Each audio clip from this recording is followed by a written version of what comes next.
ஜாஹிலிய காலத்தில் இஸ்லாத்தை ஏற்றுக்கொள்வதற்கு முன்னால் உமர் என்றால் உலகமே நடுங்கும். அந்த காலம் திமிர் பிடித்தவர், ஆணவம் பிடித்தவர், எதையும் விட்ரோ பண்ணுவதற்கு அவர் ரெடி இல்லை. இப்படியானவருக்கு அல்லாஹ் ஹிதாயத்தை கொடுத்தான்.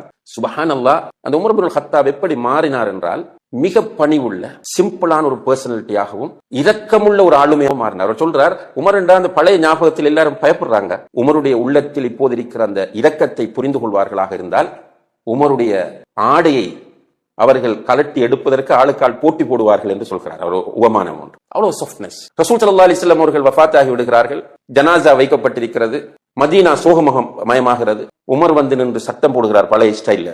ரசூலுல்லாஹி அலைஹி வஸல்லம் அவர்கள் மூசா அலைஹிஸ்ஸலாம் அவர்கள் அல்லாஹ்வை பார்க்க போனது போல இவர்களும் அல்லாஹ்வை பார்க்க போயிருக்கிறார்கள், வருவார்கள். என்னுடைய காது கேட்க யாராவது உமர் ரசூலுல்லாஹி அலைஹி வஸல்லம் அவர்கள் வஃபாத் ஆகி விட்டார்கள் என்று சொன்னால் அவருடைய தலை இந்த இடத்தில் உருளும் என்றார். இப்ப சஹாபாக்களுக்கு பயம் பேசுறது.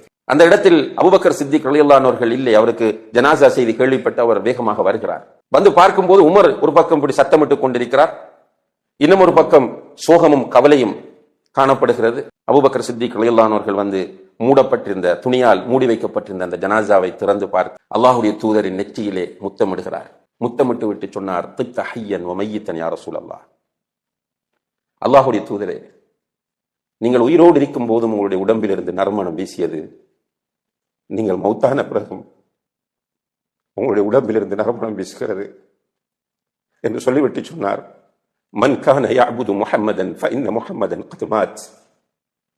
யார் முஹம்மதை வணங்கிக் கொண்டிருந்தாரோ அவர் புரிந்து கொள்ளட்டும், முஹம்மது மௌத்தாகி விட்டார் ஸல்லல்லாஹு அலைஹி வஸல்லம்.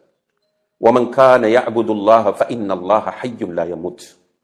யார் அல்லாஹ்வை வணங்கிக் கொண்டிருந்தாரோ அவர் புரிந்து கொள்ளட்டும், அல்லாஹ் தான் என்றென்றும் உயிரோடு இருப்பவன் என்று சொல்லிவிட்டு ஒரு குர்ஆன் வசனத்தை ஓதுகிறார்கள்.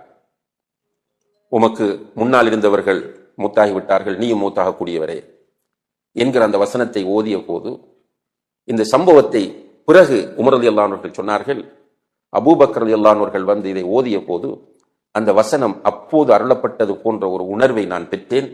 என்னுடைய உடம்பு பலவீனம் அடைந்து விட்டது. அதாவது எனக்கு அதுக்கு மேல பேசுறதுக்கு வார்த்தைகள் வரவில்லை. எப்படி இஸ்லாம்